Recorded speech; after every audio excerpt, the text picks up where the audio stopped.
আর এবার বিজেপিতে অভিমানী রুদ্রনীল ঘোষ। দলের একাধিক হোয়াটসঅ্যাপ গ্রুপ ছাড়লেন রুদ্র।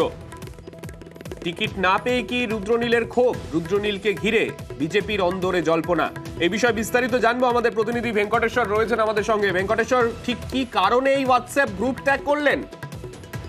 দেখো, রুদ্রনীল ঘোষ যেটা তিনি নিজেই জানাচ্ছেন যে বেশ কিছু অপ্রয়োজনীয় গ্রুপ ছিল, সেখান থেকে তিনি সরে এসেছেন। তবে বেশ কিছু বিজেপির গ্রুপে তিনি এখনো রয়েছেন। তবে তিনি যে প্রার্থী পদ ক্ষোভ নিয়েই তিনি এই ধরনের হোয়াটসঅ্যাপ গ্রুপ ত্যাগ করেছেন, সেটা কিন্তু তার বক্তব্যে স্পষ্ট। যদিও রুদ্রনীল ঘোষ তিনি ভেবেছিলেন যে এখনো পর্যন্ত তুমি জানো যে 38 জনের তালিকা প্রকাশ করা হয়েছে বিজেপির পক্ষ থেকে, সেখানে রুদ্রনীল ঘোষের কোনো কেন্দ্রে নাম নেই। তারপরেই তিনি কি তাহলে হোয়াটসঅ্যাপ গ্রুপ ত্যাগ করলেন তা নিয়ে জল্পনা তৈরি হয়েছে।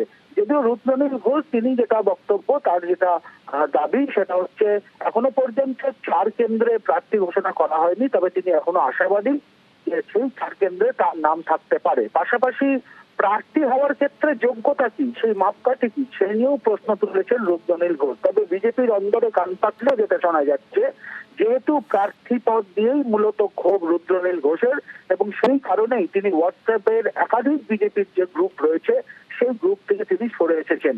যদিও রুদ্রনীল ঘোষকে নিয়ে এই প্রার্থী পদ প্রকাশের পরেই তাকে নিয়ে জল্পনা তৈরি হয়েছে। অ্যাকচুয়ালি যেমন বিজেপির বিভিন্ন মহলে প্রার্থী পদ নিয়ে ক্ষোভ টানা বেঁধেছে, সেই জায়গায় দাঁড়িয়ে এবার রুদ্রনীল ঘোষ তার হোয়াটসঅ্যাপ গ্রুপ ত্যাগ করা নিয়ে নতুন করে জল্পনা তৈরি হয়েছে। যদিও রুদ্রনীল ঘোষ তিনি তার যেটা দাবি যে প্রার্থী হওয়ার ক্ষেত্রে যোগ্যতা কি, সেই প্রশ্নও কিন্তু পাশাপাশি রুদ্রনীল ঘোষ তুলেছেন। রুদ্রনীল ঘোষ এই প্রসঙ্গে কি বলেছেন শোনাবো। বিজেপির অত্যন্ত প্রয়োজনীয় যে গ্রুপ, খানদাসের গ্রুপ, সেই গ্রুপগুলোকে রেখে দিয়ে যেগুলোর নির্দেশ আমার দরকার, যে ঘটনাগুলো জানা আমার দরকার একজন কর্মী হিসেবে, সেগুলো রেখে দিয়ে বাকি ব্যক্তিদের তৈরি করা যে গ্রুপগুলো ছিল সেগুলো থেকে লিস্ট করেছে। এখনো পর্যন্ত সম্পূর্ণ প্রার্থী তালিকা তো প্রকাশিত হয়নি। শুধুমাত্র সোশ্যাল মিডিয়াতেই আমি কবিতা বলে যাচ্ছি এবং তা মানুষ গ্রহণ করছেন, ভাইরাল হচ্ছে, এমনটা তো নয়। বাইরেও কিন্তু যথেষ্ট রকম ভাবে রাস্তাঘাটে আন্দোলনে আমাকে দেখতে পাওয়া যায়। বাকি 4টে বেরোলে বুঝতে পারা যাবে যে ওয়েদার দল আমাকে প্রার্থী করতে চাইছেন কিনা। আর যদি সেই 4 জনের মধ্যে আমার যদি নাম না থাকে, কি কি যোগ্যতা আমার মধ্যে কম রয়েছে, সেইটা যখন পুরো প্রার্থী লিস্ট প্রকাশিত হয়ে যাবে, সেখান থেকে বাকি যে যোগ্য প্রার্থীরা প্রার্থী হলেন সেখান থেকে দেখে আমি শিখবো। তার মানে তো এটা নয় মন খারাপ হলো মানে আমি দলের কোনো কাজ করব না, দল ছেড়ে দেবো। এই সমস্ত যে গুজব যেগুলো হচ্ছে সেগুলো সম্পূর্ণই ভ্রান্ত। আশা করার মধ্যে তো কোনো অপরাধ নেই। এই বক্তব্য থেকে কার্যত কিছুটা স্পষ্ট, রুদ্রনীল ঘোষ যিনি আমরা দেখেছি 2021 সাল থেকে কার্যত বিজেপি করছেন, তিনি কিছুটা হলেও যে গোটা বিষয় নিয়ে অভিমানী, সেই বিষয়টা কিন্তু কার্যত স্পষ্ট হচ্ছে।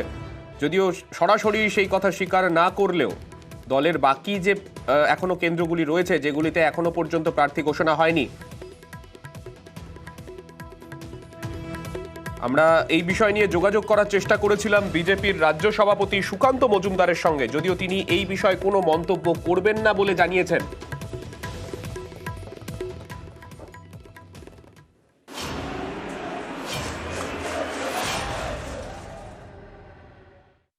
প্রার্থী হিসেবে নাম ঘোষণার পর প্রথম নিজের কেন্দ্রে পা রাখলেন অভিজিৎ গঙ্গোপাধ্যায়।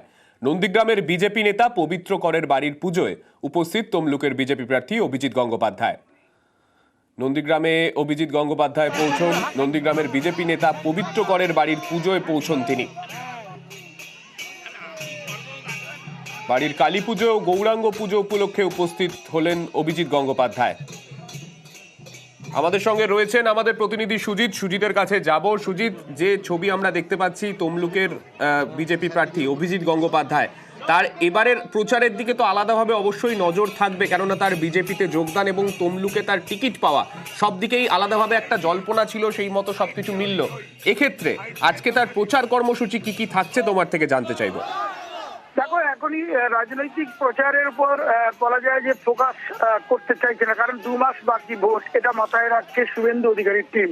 সে কারণে কিন্তু প্রথমে প্রচার, অরাজনৈতিক কর্মসূচি এবং সাংগঠনিক কর্মসূচির উপর জোর দিতে চাইছেন, এবং সেটা সূত্রের খবর বিজেপি কিন্তু সেই যে বৈঠকগুলো সেগুলো বাড়াতে চাইছেন। কারণ তুমি জানো 6ষ্ঠ দফায় ভোট রয়েছে তমলুক কেন্দ্রে, অর্থাৎ কিনা অনেক দেরি রয়েছে। সেই যে দেরি থাকার কারণে এখনই হাইপ উঠুক চাইছে না এবং সে কারণেই আজকে যেটা এলেন অরাজনৈতিক কর্মসূচি, একটি বাড়ির পুজো, কার না বিজেপি নেতা নন্দীগ্রামের বিজেপি নেতার বাড়ির পুজো এসেছেন এবং অভিজিৎ গঙ্গোপাধ্যায় প্রার্থী ঘোষণার পর প্রথম এই জেলায় আসা, তমলুক কেন্দ্রে আসা এবং সেখানে শুভেন্দু অধিকারী কিন্তু নিজে থাকলেন। অর্থাৎ ভোটের নাম ঘোষণা, ভোট প্রার্থী হিসেবে ঘোষণার আগেও এসেছিলেন অভিজিৎ গঙ্গোপাধ্যায়, তমলুকে এসেছিলেন, নন্দীগ্রাম তিনি এসেছিলেন, সেখানেও দেখা গেছে শুভেন্দু অধিকারী তার সঙ্গে থেকেছেন এবং আজকেও যেটা দেখা গেল সঙ্গে আছেন। অর্থাৎ কিনা অরাজনৈতিক কর্মসূচি আজকে যেটা তা বিজেপি নেতার বাড়ির পুজো হতে পারে, সেখানে কিন্তু পুরোপুরি অরাজনৈতিক কর্মসূচিতে তিনি থাকলেন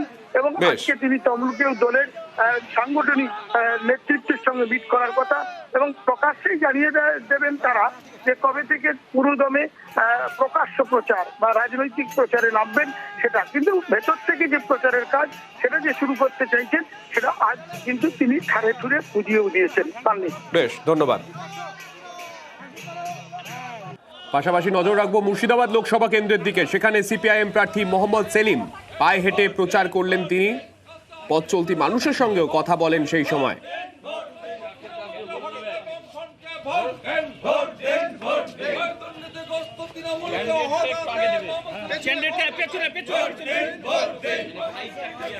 সিপিআইএম প্রার্থীকে এখানে কংগ্রেস সমর্থন করায় মানুষের মধ্যে নতুন করে আশা তৈরি হয়েছে প্রচারে বেরিয়ে বললেন মুর্শিদাবাদের সিপিআইএম প্রার্থী তথা সিপিআইএম এর রাজ্য সম্পাদক মোহাম্মদ সেলিম।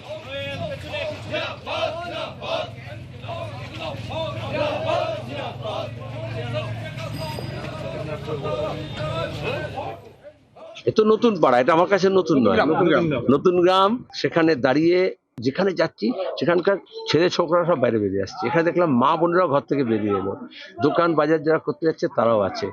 প্রার্থী হিসেবে মোহাম্মদ সেলিমকে সিপিআই প্রার্থীকে কংগ্রেস সমর্থন করেছে, এটা মুর্শিদাবাদে একটা নতুন করে আশা জাগিয়েছে মানুষের মনে। সবাই বলছে এনআরসিকে আটকান আর দুর্নীতিগ্রস্তকে তাড়ান।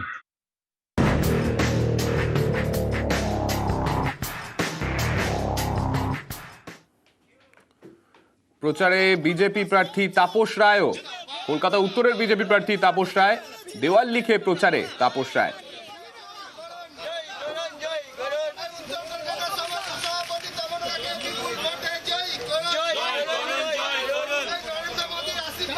বরানগরের প্রাক্তন বিধায়ক তাপস রায়, তিনি দল ছেড়ে বিজেপিতে যোগদান করার পর থেকেই জল্পনা ছিল তিনি উত্তর কলকাতায় প্রার্থী হতে পারেন। সেই মতো বিজেপির প্রার্থী তালিকায় তার নাম ছিল গত পরশু। তারপর থেকেই পুরো দমে প্রচারে বেরিয়ে পড়েছেন তাপস রায়। বর্ষিয়ান রাজনীতিবিদ, কলকাতা উত্তরে বিজেপির হয়ে প্রতিনিধিত্ব করবেন তিনি।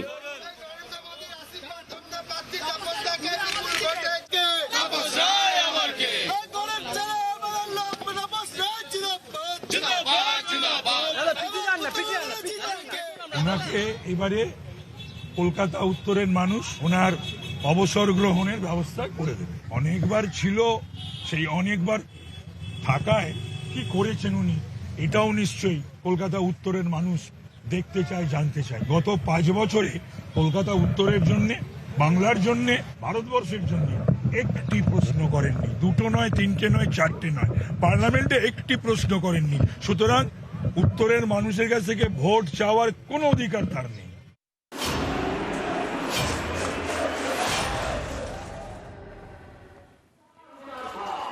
হুটখোলা গাড়িতে করে প্রচারে শ্রীরামপুর লোকসভা কেন্দ্রের সিপিআইএম প্রার্থী দীপশিতা ধর। সকাল থেকে চণ্ডীতলার জনাইতে নির্বাচনী প্রচার সারেন সিপিআইএম প্রার্থী। এছাড়াও গ্রামের কয়েকটি এলাকায় গিয়ে পায়ে হেঁটে প্রচারের মাধ্যমে জনসংযোগ সারেন তিনি।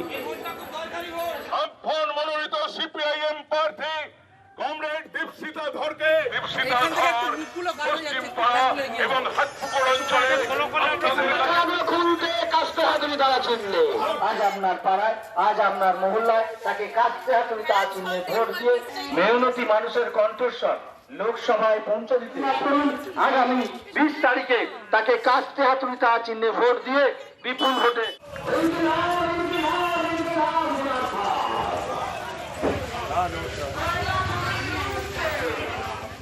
अब की बार मोदी सरकार জেএনইউতেও নাকি এবার এবিভিপির সরকার আসবে, জেএনইউতেও নাকি লাল ঝান্ডা বামপন্থীরা তারা হেরে যাবে। আর নির্বাচনের ফল যেদিন বেরোলো তখন 4টি আসনে বামপন্থীরা জিতলো, বিজেপি হারলো, বিজেপি শূন্য হয়ে গেল। আমরা বিশ্বাস করি ওই লাল ঝড় পশ্চিমবঙ্গের বুকে, ভারতের বুকেও আসবে, কারণ সাধারণ মানুষ জানেন তার বন্ধুকে। আর দক্ষিণ কলকাতার বিজেপি প্রার্থী দেবশ্রী চৌধুরী তিনি কালীঘাট মন্দিরে পুজো দিয়ে প্রচার শুরু করলেন। পরশুদিন বিজেপির যে দ্বিতীয় প্রার্থী তালিকা পেশ করা হয় তাতে নাম ছিল দক্ষিণ কলকাতার বিজেপি প্রার্থী দেবশ্রী চৌধুরীর।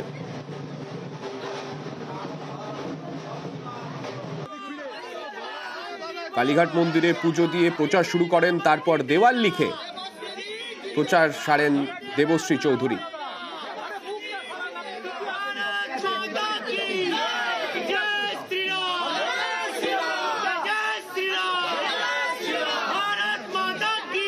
দুর্নীতির শেকড় যাতে আমরা উপড়াতে পারি, মায়ের কাছে এই প্রার্থনা করলাম। হাওয়াটাও পরের কথা, আমাদের কাজ আমরা প্রত্যেক পাড়ায় পৌঁছাবো, মানুষের কাছে বার্তা নিয়ে যাব, দুর্নীতির বিরুদ্ধে লড়াই আমরা করব। দুর্বিষহ পরিস্থিতি থেকে পশ্চিমবঙ্গকে ত্রাণ করা আমাদের দায়িত্ব, সেই জন্য দক্ষিণ কলকাতা আমি এসেছি, এই দুর্নীতির বিরুদ্ধে লড়াই চলবে।